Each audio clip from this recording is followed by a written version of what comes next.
Et avec Guillaume Tabar à 8h12 pour l'éditorial avec Le Figaro. Guillaume, bonjour. Bonjour David. Ça faisait longtemps qu'il ne s'était pas exprimé. François Fillon sort de son silence dans Le Figaro ce matin avec une phrase choc à la place d'Emmanuel Macron. Je démissionnerai. Oui, alors on pourrait dire que François Fillon n'a toujours pas digéré son élimination à la présidentielle de 2017, mais franchement, je pense que ça n'est pas son sujet. Cela fait près de 9 ans maintenant qu'il a été battu et qu'il a quitté la vie politique. Et contrairement à d'autres anciens premiers ministres, je pense à Dominique de Villepin, ou d'autres anciens présidents, Nicolas Sarkozy et François Hollande, lui n'a aucune envie de retour dans la vie politique. Mais c'est vrai que son jugement sur Emmanuel Macron, en faveur de qui il avait appelé à voter en 2017, il le rappelle, est très sévère. Il dénonce surtout les concessions récentes de l'exécutif en qualifiant la suspension de la réforme des retraites de faute grave, du même ordre que les retraites à 60 ans sous Mitterrand ou que les 35 heures sous Jospin.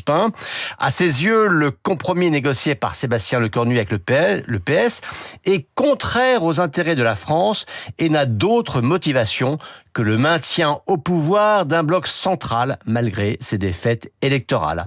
Et c'est pour sortir de cette impasse qu'il ne voit pas d'autre solution qu'un retour devant le peuple, soit par une dissolution, soit par une démission du président.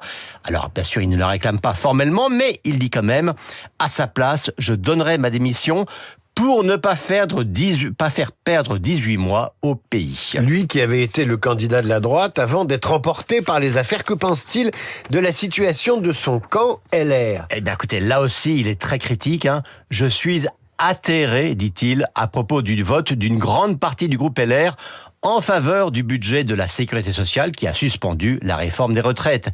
Et il pense que si la droite ne reformule pas rapidement un projet fort et clair, eh bien, son électorat se tournera vers les extrêmes. Seuls Bruno Retailleau et David Lisnard trouvent grâce à ses yeux. Alors pour la suite, il n'écarte pas une primaire, et il peut d'autant moins l'écarter que c'est par une primaire que lui-même avait été désigné en 2016.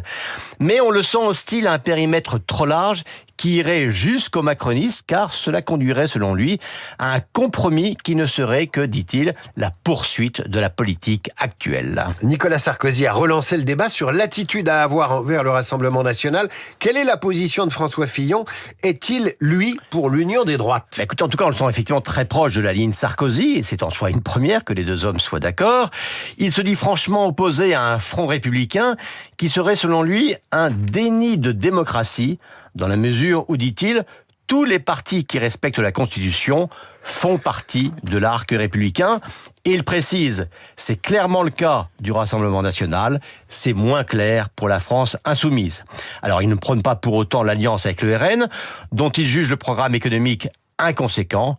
Vous le voyez, s'il dit « j'ai tiré un trait sur ma vie politique », François Fillon n'a pas renoncé à parler politique et ça va aussi animer le débat à droite. Guillaume Tabar, éditorial à retrouver sur lefigaro.fr.